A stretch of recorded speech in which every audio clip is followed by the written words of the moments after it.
Want to kick off today's episode by saying Australia, New Zealand, you guys were phenomenal. And New Zealand, don't let anyone in.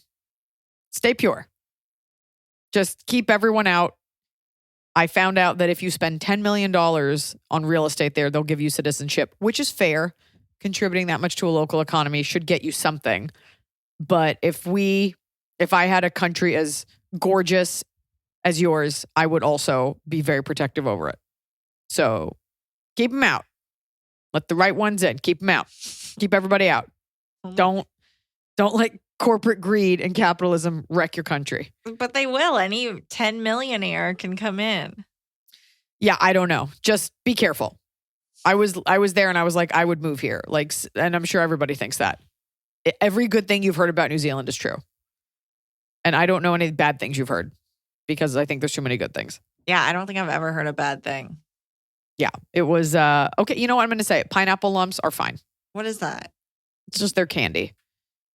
Every country's got like their big candy. And also every country reps super hard for their own chocolate. And even though it's like a part of our lives, you kind of never hear Americans like, oh my God, Hershey's. Like when you go to Australia, like, oh, you've got to try our chocolate. Oh, it's the best. And New Zealand feels the same way. England, all the ex-British colonies and all the white countries are like, oh my God, our chocolate. And in the States, we're just like, you have to have a Hershey IV and a McDonald's drip. Well, if you're in Pennsylvania here, maybe. Okay, cool. Look, do you want to give us a status update about your cat? Oh, God. Well, last I talked to Noah, things were great. He was recuperating. He had a little surgery because he wasn't eating. And they were like... Not Noah, the cat. Well, I know, but I updated. Sounded like you said Noah. Yeah, I said me and Noah talked about, and I was happy that he was doing better. He's not doing better. And we've been to 3 different ERs and waiting on the FIP results. And if he has FIP, it's fatal. So I am hoping it's not that. What's FIP? It's feline something. It's a form of coronavirus that has been around in cats for years and years and years. And there are no FDA-approved drugs in America. There are Chinese drugs that I will import on the black market if he has it. So thanks for giving us the F part of FIP. We all knew it was going to be feline. It's like feline interperolar. Okay, listen. Interviral. I'm sorry, but since you did bring up Noah on the podcast, I'm here to tell you, you guys did a real bad job. I gave it a listen, as you said I would. And, you did a lot of talking about it. Like, Iliza doesn't want this to be a movie podcast. And I hit the 15-second fast forward button multiple times. And every time I hit play, it was like, Sandra Bullock, director's cut, box set. So you guys, I built something sacred and you guys just pooped on it with your movie chat. Letterbox. Your numbers have dropped off horrifically since last week. And Noah, I got to be honest, some of his advice I don't know. You know what? Maybe we reconsider having him as an untethered guest. I might need it to like rein it in because people are here not to talk about the movies. And I do want to say, since you mentioned listener drop off, I want to thank every single person listening right now because we just got off a call with Earwolf. And not only is our playthrough rate almost like 100%, which is phenomenal, but we have grown like almost 30% as a podcast. And so while I acknowledge a group thank you never feels good, like when have you as like a worker ever been like, and we just want to thank the whole staff. And you're like, oh my God, that's me. I'm the sandwich artist. A group thank you is never great. But hey, if you're listening, if you're a long hauler trucker that's been listening and gets that reference, I really thank you. And if you're a new listener, thanks for giving us a listen. And if you dropped off, you're fucking gone, so you can't hear me. Fuck you. It's been so long since the trucker days. The truckers morphed into nurses. Yeah, they all came inside, got their degrees. But we thank you. These things do matter. I do love doing the podcast, and it is very rewarding to go to other countries and have people be like, love the pod. And so it's cool. It's very cool to know that all the things that I secretly think when I'm yelling into a microphone and I think no one's listening, you guys are listening and you're loving it. And you're loving it. When you were overseas, how much of that candy and stuff were you able to smuggle back? Because you had quite a bit, and I wasn't sure how that was going to go for you at customs. No smuggling necessary. You can bring it back. I'm global entry. I don't have any like nuts or meat to declare. So everything was fine. And I did ship home a bunch of stuff, and I give a lot of it away. But shout out to the one fan. They didn't leave a card. In New Zealand, this guy presented me with 2 bags of JoJo, which are these Czech Republic gummy candies that I found when I was in Hungary. And I loved them. And he was like, I know you love them. So when my friend went to Hungary, I think he said Hungary, in December, I asked him to bring some back for you. And then he gave them to me. And I have eaten both bags. Oh my God. I didn't even know you liked JoJo. JoJo! Folks, you know what time it is. It's question time. What? It is question time. It is, yeah. That's why they tune in. For other people's questions. Yeah. I hope you got some good ones this week. I think you do.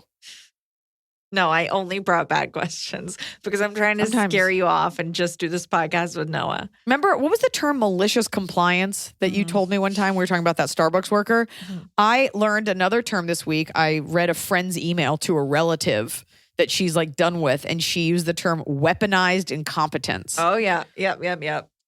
Is there like a nerd meeting you go to, or like of just women feeling slighted where you come up with these terms? Because you're saying, yep, like it's like, yep, that was on the syllabi. That's well, I feel like I see that all the time on Reddit, which is where I learn malicious compliance because I am someone who reads the relationship subreddits and I like reading people's horrible life situations and then Redditors being like, it's all over for you. Dump him, run into the woods. Like, that's a big part of this pod. Yeah. It's a big part of that energy. Yeah. But do you want to explain what weaponized incompetence is? Because I think this would solve a lot of questions.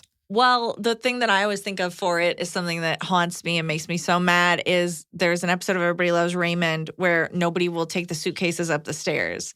And it's like this idea that somebody says, oh, I can't do laundry. Like, you're better at it. Or like, I'm not cooking. Like, no, I can't cook. Like, it's this weird thing where they're incompetent on purpose. They know what they're doing. They could learn to cook. They could learn to do laundry, but they're not doing it because it means that someone else has to do it. So it's like playing up that helplessness to... It's detrimental to someone else. Like, because I won't, you have to, versus no one does it. Right. Yeah. I like these terms because I think it's always a negative thing and then something like there's weaponized incompetence and there's malicious compliance. So it's always a negative and then a thing like disenfranchised neutrality or vicious obligation. Like, I feel like we can make these terms up all day. And it's like, that's when you do it because you know you have to, but you're real mean about it. Real mean. So, unsubstantiated mitigation. All right. Well, I don't know if any of these questions reflect those values, but I'm sure they will. Let's do it. You've got them. Give them over.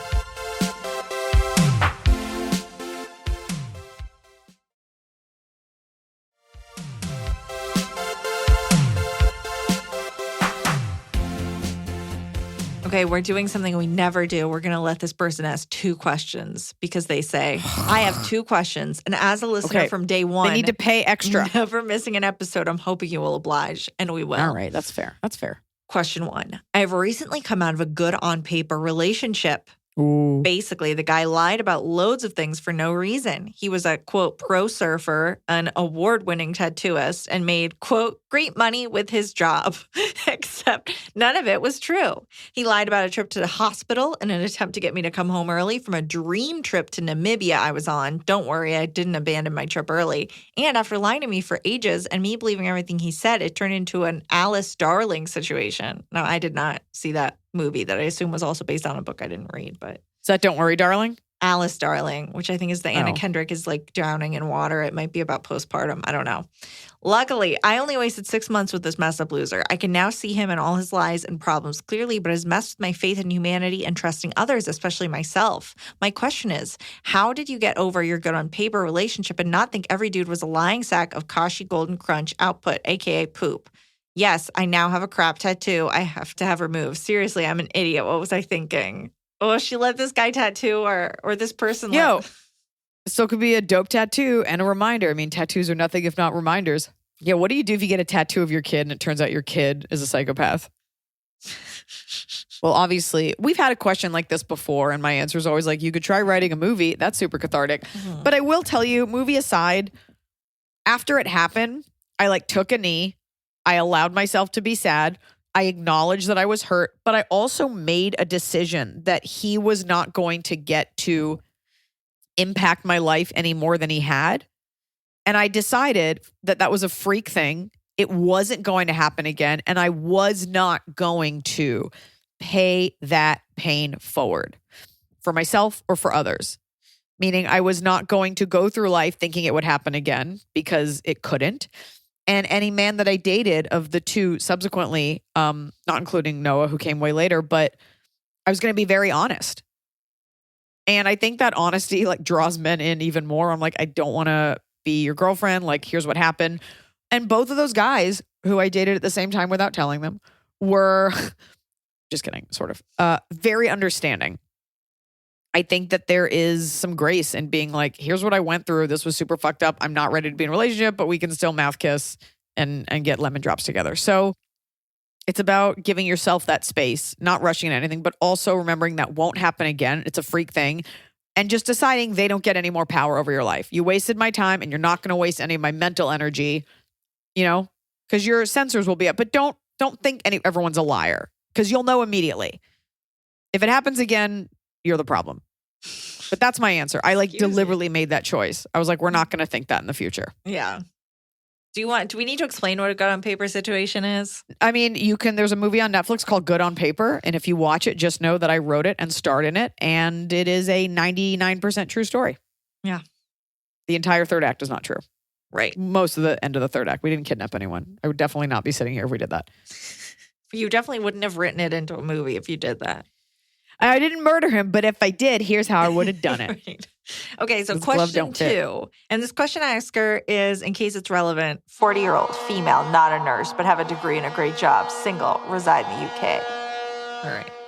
I am the proud owner of one of the world's cutest rescue dogs. She's a rescued street dog from Romania, and I've had her 8 years. She's the most wonderful little beast, my constant companion who brings me joy every day. However, I have no idea how old she is. The vets have estimated she's anywhere between 10 to 18 years old now, and I worry about Cool. how much Great time vet. I have left with her. My question is there anything you wished you had done for Blanche? God rest her beautiful lamb soul if you had known how much time you had left with her. Best regards, Tova. Tova, the answer is no. And that is because I treated every day with Blanche like it was the most special day. Like, I can honestly tell you, there was not one kiss that went unplanted. There was not one body part that went unsqueezed. I know that I made her life wonderful, and she obviously made mine wonderful. And we did so much together. It is, at the end of the day, it is a dog. So it's not like you can really travel together, especially living in England, it being an island that makes, it's not like you guys meant to start a college fund for your kid. It's really more about you. Take pictures, do the photo shoot, take her out, spend the time. But her life would just be fine sitting on the couch with you. Get all the kisses in, sing all the songs. Have a little fake wedding ceremony where she marries another dog who, based on nothing other than they kind of look alike, which we did, and live out your silly dog fantasies. But you can't think about the time you have left or don't have left. I mean, Blanche just sort of dropped dead. Yeah. It's not like she was sick. She was perfectly healthy, or at least I thought. So you never know. And that's with people too. And it's so cheesy to be like, live each day like it could be your last. But with a dog, you kiss them on the mouth all the time. And they will die for a reason. And that reason being like they did their job. I'm serious. Like, she left when she wasn't needed anymore, like Nanny McPhee. I will say, as far as photos go, I did something that was in the heat of the moment. That was so when Rosalie Heat first of the moment. Gross, Emily. When Rosalie first got sick, and then I thought like, oh, this is fine. He's going to be fine. And then I was like, I don't know. I ordered this year's subscription to a photo book service where you download an app and you upload these photos, and then month by month you have a January book and a February book, and it's like a little hardcover book. Because I was like, he can't die now that I've bought a year of this book. That would be too that's the messed rule. up.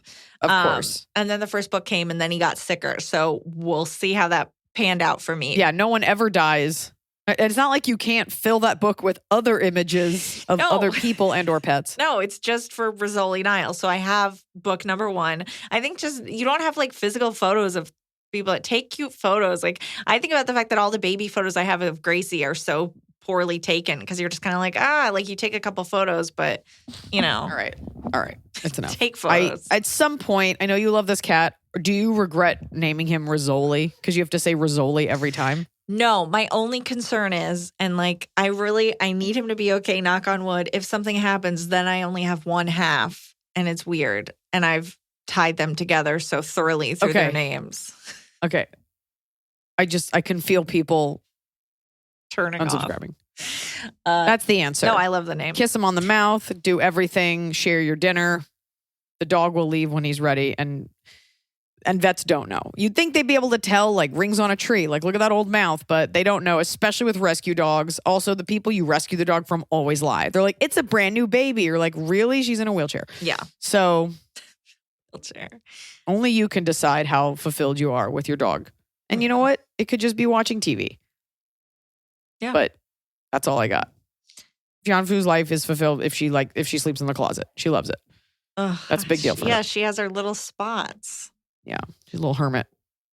Dear Iliza and Emily, I hope you and your families are well. I'm a 50-year-old guy who works in construction in New York City. Not your typical Yeah. correspondent, I know, but I've been a fan ever since Eliza's first Netflix special, and this has been bugging me, so here it goes. Oh boy. Long story short, I have a friend of 30 plus years who fucked up his life and can't get his shit together, and I'm sort of over him. However, he has no friends, a brother whom he hates, and I feel responsible. I've known this guy since we were 12, and we've been friends since we were 18. We'll call him Wingnut. My friend Wingnut was the bad kid. Spoken like a true construction worker. In middle and high school. He was probably ADHD and could have used some Ritalin, but that wasn't a thing in the mid-'80s. He had older parents who couldn't deal, so they sent him to live with an older cousin and attend a boarding school a few hours away.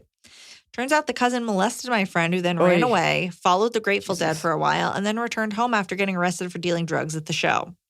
I was the good kid at school. If you're getting arrested for dealing drugs at a Grateful Dead show, you were dealing some hard substances. Meth, 100%. Poorly, too. Yeah. Okay. I was the, quote, good kid at school, but we became friends working a summer job together while Wingnut was living back with his parents and working through his legal issues. Though we were different, he was and is a kind-hearted, super intelligent person, and we became good friends. 15 or so years of life happened. I went to college. Wingnut sort of bounced around in tourist towns, doing stuff like teaching sailing and working on dive boats or sunset cruises. We would hang out when he was in town, or I would go visit him wherever he was. I spent the turn of the century with him in Key West. That was a good time. We'd sort of lost touch in our early 30s, but then I got a call that he was in trouble. He got arrested for setting up a date with what he thought was a 12-year-old girl. Oh. What he thought? Mm-hmm. Officer, she's 18. And to be fair, I thought she was 12. Woof. As fucked up as that is, I chose to support him. He was obviously going through some shit, and I felt bad for him. That's when I learned about his having been molested as a child. Although now that I have a 12-year-old girl of my own, I've become less understanding of his issues. I wrote a letter to the court and was there at his sentencing. He went away for 3 years and got 10 years probation. We remained friends throughout. Being friends with a guy in prison is a pretty low-maintenance relationship. He got a lot of counseling and was doing better mentally for a while, but he was never able to hold a job for too long or maintain a relationship. His latest thing was he wanted to start a center to help people transition back into normal society after they have taken ayahuasca. Dude, just get a job already. What? Oh my God. That's such a small percentage. Recently, however, he has gotten himself addicted to smoking cocaine. And I think that is the last straw for me.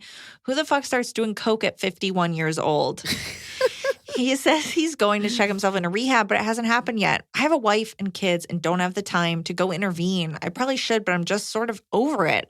I called him to check up on him, and I've sent him a little money for food or to take care of his cat. Oh, no. But I don't have the motivation to go help him. This just got real. I know, in person. This just got sad for you. Is that wrong? Sorry, it was long. I tried to keep it succinct, but it's a 30-year story, so thank you, Michael. Wow, Michael. Well, you sound like a really good friend. You know, super loyal. And it's not about some people are just beyond help, but you do have a family and your own career. And, you know, you have that little girl. So I think in the name of friendship, you could just show up, write him a letter or do it in person, be like, hey, dude, if you don't check yourself into rehab, like, I don't know you. Like, at least give him that. It wouldn't be your fault if he killed himself. But I'm just saying, I'm saying you don't want to just be like, cut him off and then he does something awful. You will blame yourself. You'll be like, oh no, was I his only friend? You might be his only friend, but it has to be on your terms. Yeah. And you strike me as a very kind of honest guy. And it seems like this guy does want to change. You know, he just might have those that it does. He's always trying to do something better, but he always fucks up because he's kind of a bad egg. And so you just say, like, I cannot have communication with you until you go to rehab. Because I'm sure in a rehabilitation environment, he's probably not a bad guy. You actually may have nothing in common other than the fact that you know each other, but you have to make it on your terms and keep him at arm's length. And you don't have to answer every text. You don't have to answer every call. And you can say to him, my focus is on my wife and family. I'm uncomfortable with your choices, so I cannot talk to you until you go to rehab. And then take it from there. He might just disappear from your life, but I don't know if you've ever put it to him like that before. You've always sort of been not an enabler, but just quasi-supportive. Yeah, you definitely don't owe him any more than what you've already given him. You've been a very good friend and you've been there for him, and you can only do so much. I have a friend who lives in another state who's in a similar situation. It's not a drug situation, but it is like you are really the only friend. The other person is just totally miserable. And at a certain point, it's about your quality of life. Like this is not your brother. And this is not like you guys were in combat together. So that is awful, but it is incumbent upon ourselves as adults. Like you cannot control the hand you were dealt, but you can control how you choose to play it. I think. I feel like in poker, you sometimes just have to fold. I don't really play poker. But that's my answer. Give it to him straight. That way your hands are clean. And, it'd be great if he went to rehab and he was okay. Then you talk to him once a month or something. But answering the phone a little bit less, being less involved, knowing less, and just be like, I wish you well. Let me know. But it has to be on your terms. I think that's the biggest thing. Mm-hmm. That's what I would do. I mean, the LA thing is just stop answering the text. But I don't know that that's really your style. No. I didn't get this text. Oh, it went to my junk email, even though we've emailed before. I didn't see this. Hi, Iliza. I'm a 14-year-old gay boy from Cape Town, and I need your help. I met this guy about my age at a holiday camp, which was a week, and we really clicked. I caught feelings. This is a young person. We talk Cape Town, South Africa? I guess. South Africa, yeah. Let me see. Okay. I know where Cape Town is. We talk almost every day, and we're both super flirty. He started the flirting. But about 2 weeks ago, he told me that he started another guy that was at the camp, dating another guy at the camp. I don't really know the boyfriend. I still really like Camp Boy. We still exchange flirty texts, but he does not know I like him. So my question is, should I just let it go, tell him how I feel, wait for him to break up, then make my move, or try to sabotage their relationship and be there for him after their breakup? And then a little laugh, cry emoji that he's kidding. P.S. There are almost no out gay kids my age, so it's not like I can just find someone else. Love you, the podcast and all the specials. Hot Forever is my favorite. Thank you so much. You also don't deserve to be in a relationship that is unreciprocated. And so if you're cool just like quietly lusting after this guy, what if he has feelings for you and you never knew? I don't know. How much do you value this guy's friendship? Can you see this cool kid? No, it's too blurry. Your screen is blurry. You're like blurred out. To Catch a Predator screen is like super, I can't see anything. Well, how much is his friendship worth it to you? And as someone living in that quasi-closeted environment, is it more important to have an ally? You're not dating. So far you've enjoyed him like this. What's more important to you? I can't answer that for you. I know you're joking, but definitely do not sabotage anything. Is it worth it to you to put it out there? Can you still be friends? If he said he wasn't into you, would you still be his friend? Are you able to even see each other? Or is it just because he's around? I can't answer these things. What do you think about the fact that the other guy has a boyfriend and our guy they're like still flirting? I think that if you want to make a clean break, you have to stop that or you're going to keep with these caught feelings. Also, keep in mind, he has a boyfriend but is flirting with you. Right. So that's the kind of boyfriend he could be to you. You have to weigh out all these things. I mean, this doesn't sound like it's going to be the guy you marry, so you may as well just let him know.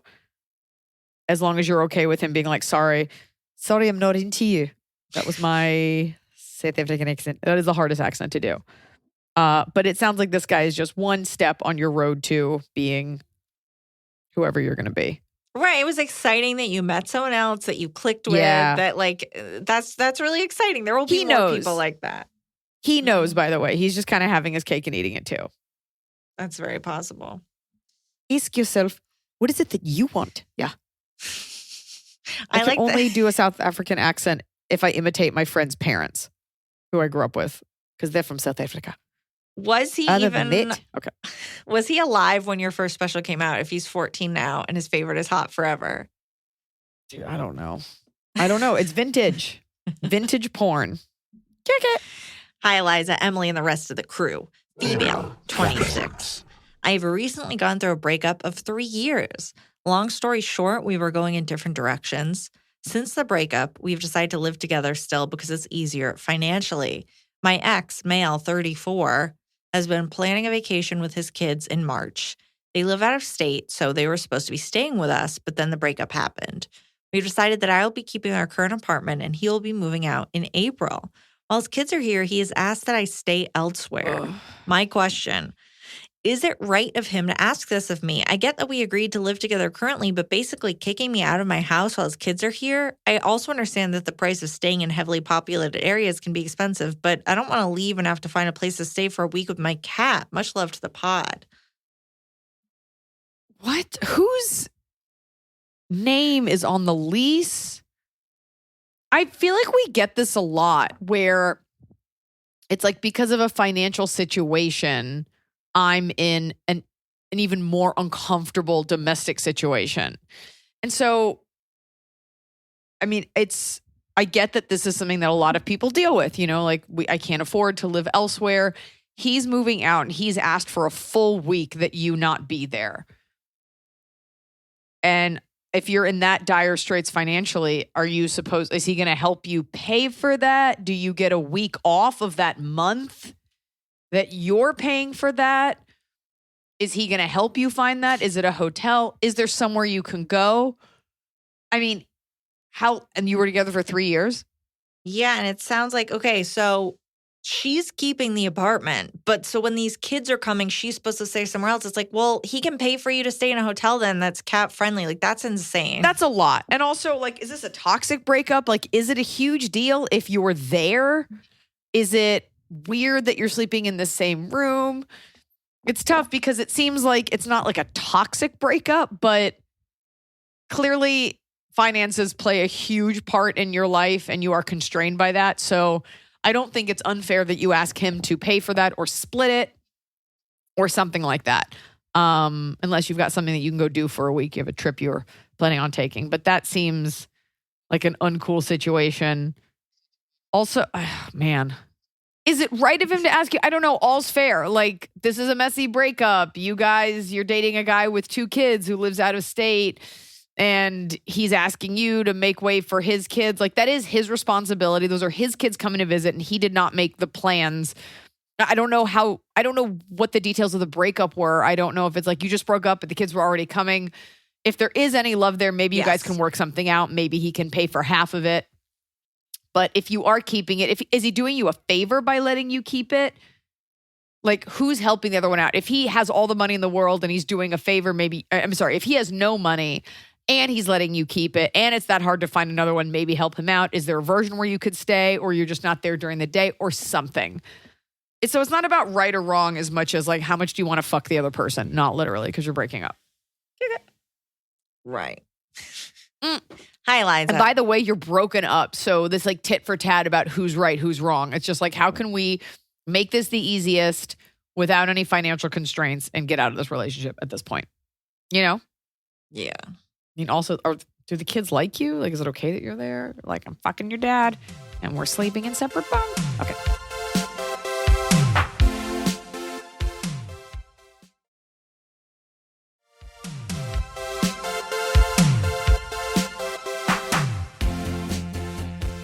Hi, Iliza. I'm a huge fan of your comedy. I was first introduced to you through the Elder Millennial Comedy Special and have been a fan ever since. Listen to the podcast off and on for a few years, but I'm a total cherry picker when it comes to the podcasts I listen to, so I'll admit I haven't listened to every episode. Excuse me. We got to get those numbers up, okay? How are you picking them? That's what I want to know. I want that data. How are you deciding which episodes you tune in and out for? Because we had a whole meeting about people like you right before this. Cherry picker. I'm a 31-year-old woman and I've been married to my husband for a few years. We started trying for a baby about 1.5 years ago. It took us a full year to get pregnant and I ended up miscarrying at 9 weeks. We are starting to try again and I'm a lot less obsessive about trying to get pregnant. I did everything, quote, right the first time and I still miscarried. So this time around, I'm just living a healthy lifestyle and tracking my fertile window through an app. No ovulation tests, no obsessive Googling, no weird post-sex rituals, no pregnancy blogs and channels, no symptom spotting, etc. I also deleted all of my social media accounts a couple of years ago, which has really helped reduce my stress in general. Yeah. Here's my issue. I find myself paralyzed with anxiety about miscarrying again. It was awful the first time. It destroyed both me and my husband emotionally. Physically, it was very painful. My miscarriage was also medically complicated, and the entire physical process took about a month to complete. The emotional and hormonal aftermath was difficult to say the least. My husband was so supportive. He showed up in ways I couldn't even think to ask for and really showed me why I picked him as my life partner. So I know the issue isn't fear that I won't have support, but the thought of going through all that again feels debilitating sometimes. Did you experience the same kind of anxiety after your miscarriage? How did you manage it? Did the anxiety go away at any point during your next pregnancy? P.S. I watched Hot Forever 3 days after I learned I miscarried. I cried so fucking hard at the end when you said that you miscarried and were telling people simply because you have a microphone. At one of the worst times in my life, you made me feel seen. And for a moment, I didn't feel so alone during such an isolating experience. Thank you. Oh, that's why I did it. For people like you. I'm glad you found it in that moment. Look, no, I didn't feel that. I wasn't debilitated or paralyzed by it. But that is a very rational fear. Whether you've had one or not, every time I went to the doctor, I was like, oh my God, like, is there going to be a heartbeat? Because that one time there wasn't. I also talk about this in my book, All Things Aside. So that's normal. That's normal PTSD. That's in any relationship. Oh, the last person broke up. Is this person going to break up with me? Oh, I did a bad job at school. Is this next assignment going to be bad? This is just what life is. You have these bad experiences and you are nervous that they might happen again. I do think this, first of all, you're young, so that's great. It is normal to miscarry. It's shitty and upsetting, but it's not a freak thing. I do think that statistically it goes down, miscarrying a second time. This does happen to people, but if everything is functioning and healthy, it's less likely. But at the end of the day, would you rather not deal with any of it and not try again? No. What are you going to do? All you can do is one foot in front of the other. And the longer you carry, the more likely it is to be okay. Like, it is rare. It happens. People miscarry up till like the very end, but it is rare. And at a certain point, the stats have to be on your side. And there is a peace in knowing, like, I've done everything. I've just got to give it over to it. And the truth is, ask yourself at the end of the day, are you going to stop trying? Like, are you really going to let the fear of something that might not happen stand in your way? Because that's a reason to never do anything. Oh my God, I might not get good enough grades. Why go to college? I might not get this promotion. Why ask for it? I might not marry this person. May as well not date them. Your life all day, every day is filled with weighing out the statistics and the options. And you don't know till you go. And yeah, all these awful things can happen. Or you get pregnant the second time or the third time, and then you have the best baby. But by the way, even when you have the baby, things can go wrong. And even when things don't go wrong, bad things can happen in life. But we can't live our lives abnegating ourselves joy because something bad might happen. Because ultimately, bad things do happen and everyone does die. So at the end of the day, though, like when you're alone and you're thinking about this, I know you're not going to let all of these things stop you from trying to have the baby that you want. And it's scary, but all you can do is take it one day at a time. And if it does happen, at least you've been there before. It doesn't take the sting away from it, but you'll know how to deal with it. And you'll get through it. That's it. And I know that you're going to go through with it. So snap out of it. Snap out of it. Snap out of it. Yeah, every time I went to the doctor, I was like, oh my God, what if there's no heartbeat? And it is this thing, like these intrusive thoughts that I have, even though I've got this great healthy baby, and I think about horrible things that could happen to her 23 out of the 24 hours a day, like even in my dreams. And that's just being a mother. And you just have to get better at being like, get out of my head. Mm. It's not about manifesting it. It's just about you don't need the fucking stress. So think about something else. Put those thoughts in a shiny pink bubble and let it float away and burst. Be done with it. Hey, Iliza. I'm desperate for some words of encouragement. This week, I decided to break up with my 2 former best friends. I graduated college with these 2 girls, and we were inseparable all 4 years. But the last few months of post-grad life, I felt them icing me out, intentionally not inviting me to hang out, not responding to texts, etc. I realized this week that if I weren't the first one to text, I wouldn't have heard from either of these girls in weeks. After months of emotional confusion trying to figure out if I was imagining this change and trying to talk to them about it and getting nowhere and convincing myself I was crazy, I decided it's time for me to call it quits. I've heard you in my head going, break up with these friends, and I promise I'm listening. No friendship is worth the exhaustion and heartbreak that I felt trying to salvage it. Here's the catch. One of these girls is my coworker and direct supervisor. We work at a clothing store together and have the same schedule. She is the one who hired me after I'd quit my old job pretty suddenly because of an abusive and unhealthy management situation. How do I stop doing all the work in a friendship and let it die while still having to see this person at work Monday through Friday? I really don't want to quit this job since I've only been here a month and don't want to start a habit of constant job hopping. Exhausting. Please help. Well, I got to tell you, you work in retail, so I think job hopping is part of it. Like, if you love the job, that's one thing, but like nobody in retail is going to fault you because you worked at like the other Gap and the Limited before you came over to Nordstrom Rack. So don't worry about that. And this is probably a temporary job for you. You said you broke up with her already? Like, so she already knows that you're like, I'm done being friends? No, it sounds like she's basically stopped talking to that. Like they've started icing her out. She's not putting in the effort anymore. So maybe just keep it at that. Yeah, the work's been done for you. You just show up to work. You're nice at work. You keep your conversations to a minimum. And that's it. You don't have to think about it. Oh, what are you doing after work? They try to like, and also, by the way, it could have not been deliberate on their part, but let's say it is. You know, are you going to let her win? Are you going to give up this job just because, you know, they don't like you? Just show up. Never say anything about it. You've got better things to do. It also might be partly in your head, but it doesn't matter. Take your lunch break alone. You can have like cordial convos. At some point, she'll be like, oh, did you want to hang out? And be like, oh, I've just got stuff. You know, if you want to have a real come to Jesus, great, but do not do it during work hours. Eventually, that girl will quit or move on.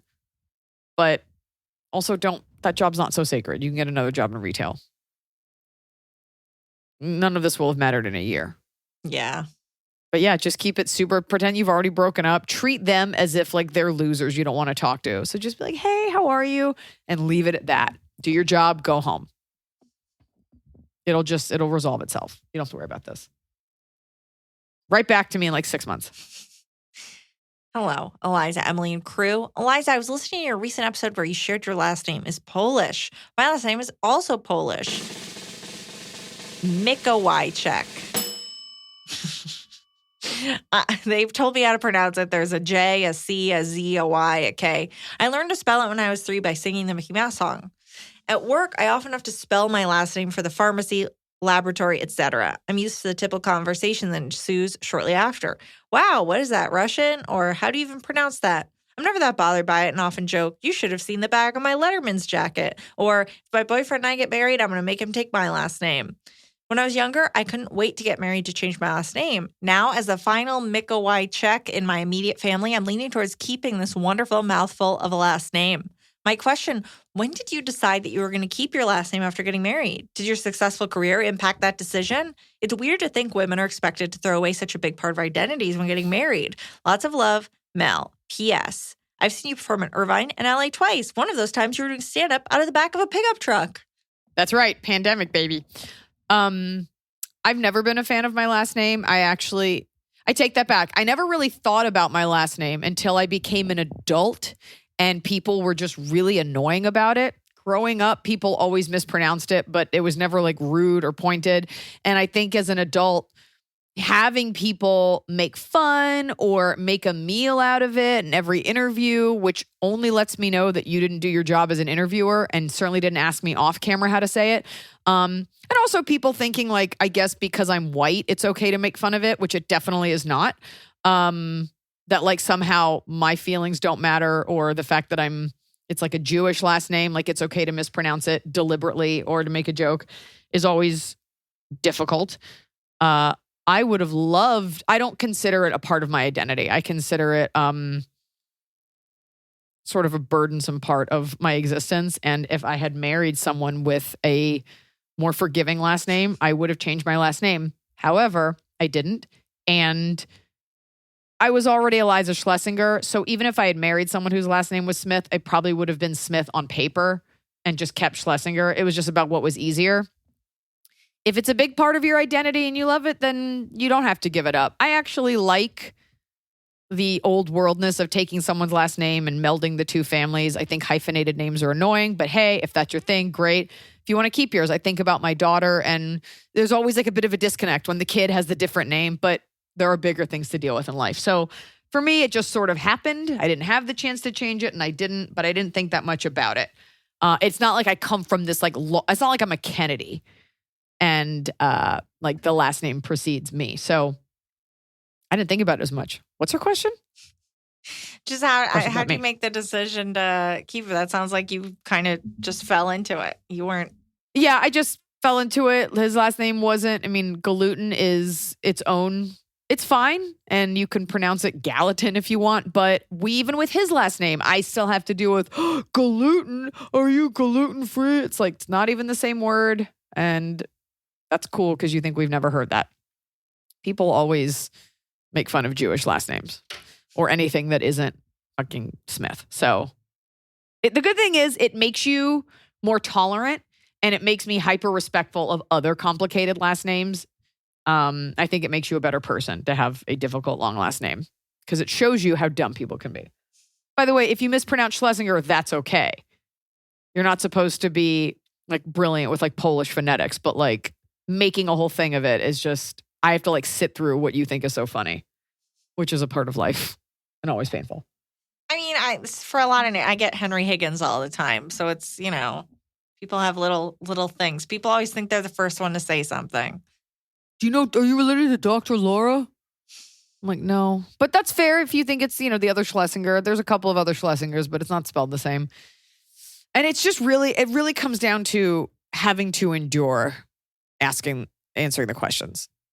I've just, as someone that gets interviewed a lot, like just the constant answering of the most mundane, repetitive questions.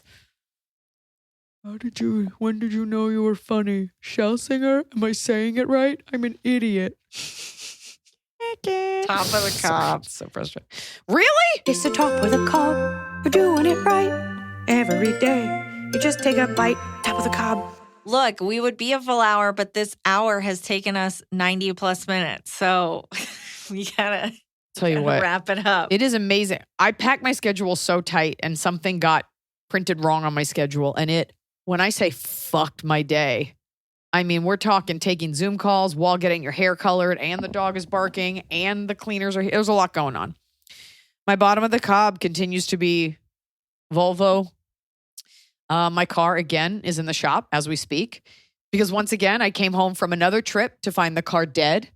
Last time it was dead, they said it was a computer issue. This time, they're telling me there's no error, and it's my fault because you're supposed to leave electric cars that charged at only 40%. And I'm like, not only was this never conveyed, but that seems crazy. What do you mean? I don't know. I guess when you go out of town, you're supposed to make sure someone comes over to unplug your car. But by the way, if you unplug it, these cars don't hold their charge. So I don't know what you're supposed to fucking do or why they only told me this later. I also wrote an email to every corporate Volvo email I could get my hands on. And you know how when you write an email and it bounces back, it happens instantaneously or like 24 hours later? In this case, all the emails bounce back well over 72 hours later, which makes me question what the fuck is going on over there. Did you see an email and you were like, oh, this is invalid? Someone from customer service wrote to me. So now I get to talk to someone in Sweden who will just hear me complain and then ultimately not care. So Volvo, hear my cries. I'm so over you and your dealership, and I had to get a lemon lawyer because you're making me pay for a car that is broken, and now you're gaslighting me into telling me there's nothing wrong. So just know that your customer service has been abhorrent. And I take it personally. I'm going to get my money back. Volvo. My bottom is my continued worry about Rizzoli. Hope is that he is FIP free and it was just a weird virus, but fingers crossed. It's just continued. I mean, it's been almost 2 weeks and $8,000 of just not knowing. So stressful. Also, just real quick, I got a text from my aunt that just said, "Fun show with Noah and Emily. They carried it. I answer every question as if I was on it. Amazing how differently. And yes, I accept hosting next time you're out of the country." Okay, we should definitely have Aunt Debbie on because she's a life coach and one of my favorite people. But you are wrong, Aunt Debbie. They did not carry it. They did a bad job. Before I get to my top of the cob, I just want to say, if you live in Las Vegas, I've got a new home at the Wynn. I was at the Mirage for years. Before that, I was at the Venetian. I love the Mirage. They're undergoing some renovations. I've moved over to the Wynn. So I'm going to be there March 10th and 11th. I tell you guys that because some of you live in Vegas and a lot of people, from what I hear, like to visit there. So come see me at the Wynn March 10th and 11th. Tickets at iliza.com/tour. And you can also upgrade your Vegas experience for a meet and greet. So come see me in Las Vegas. It's right around the corner. Very excited about that. Now, my top of the cob, it's a simple thing. Not everybody has had this experience. My top of the cob, because I tried to do this in New Zealand, because I remembered this feeling in Hawaii, is getting to take a dip in the ocean and then rinsing off and going right to the airport. Ew. It's lovely. We had this wonderful day in Hawaii when Hunter and I played there a couple years ago. And we went to the beach, rinsed off, threw my hair in a bun, and went right to the airport clean. But you really feel like you did the tropical thing that day. And you get to be on the plane and you're like, oh my God, a couple hours ago, I was on the beach. And it's a very cool thing to land and be like, this morning I was swimming in the ocean in New Zealand. What is that face, Emily? You were in the plane for 14 hours just wet with sand. Oh my God, I took a shower. I said it at the very beginning. Sand stays. Sand stays after you take a shower? Yeah. Well, then I don't know what kind of gross out. Having your cat lick you isn't a shower. Okay? No, I went and I did it and then I rinsed. Didn't get one drop of a tan because I was fully covered in SPF. But it's a nice feeling. Ruined it. It's exhilarating. In Hawaii, we did it and we dropped and ran to the airport and I had a Hawaiian cocktail and it felt real tropical. It's cool to be whatever. My top of the cob. To share any of my life with you. You know what's still solid that I just had for the first time in a while? A Blizzard from Dairy Queen is a nice time. And they flip it over and they make you look at it and you feel uncomfortable. They don't make you look at it. If they don't flip it over, it's free. I know. And I'm like, you don't have to, please just leave it. People don't know that. No, they have to. It's a part of the pageantry. The pageantry of What's Dairy your Blizzard Queen. move? What's your DQ Blizzard move? I usually go from I hadn't had one in years and years. So I went from the special menu. They had a hot chocolate one or something that was brownie and chocolate. You mean chocolate? No, it was called hot chocolate ice cream? or hot cocoa or something. And I got that. Cool marketing. I told you recently I had a DQ Blizzard, right? We played Yamava Casino here in San Bernardino. And right outside the casino was a DQ. So I got a Blizzard, which is not as great as an adult. I have to be honest. You can't finish it. No. What do you get? You get Heath or something? What do you get? I did. I got Heath and cookie dough. And the honest truth is I should have... Because I've told you this, I should have just had a Heath bar. You have to find the upper one. class, actually a Score bar, is the upper class Heath. Heath is the working man's toffee. Folks, these are the dates. And I'm going to see you. Well, if you're listening to it this weekend, you can see me in North Dakota at the Four Bears Casino. Oh, yeah. Did you like how I promoted that for you last week? And I'll take all the help I can get. We got Four Bears. We got Brooks, California. If you live in Northern California, up by Sacramento. fun fact about comedians. If you don't see us at home or on tour, we're doing a lot of casinos. And then I'm coming to you, Las Vegas. And then, of course, Florida is coming up here in the spring. So tickets at Iliza.com/tour. Thank you for listening to the podcast. Please wish Rizzoli a speedy recovery. Yes. Not only for him, but for Emily's mental and sexual health. And as always, remember, Emily. It's me, Emily. Keep it sensual.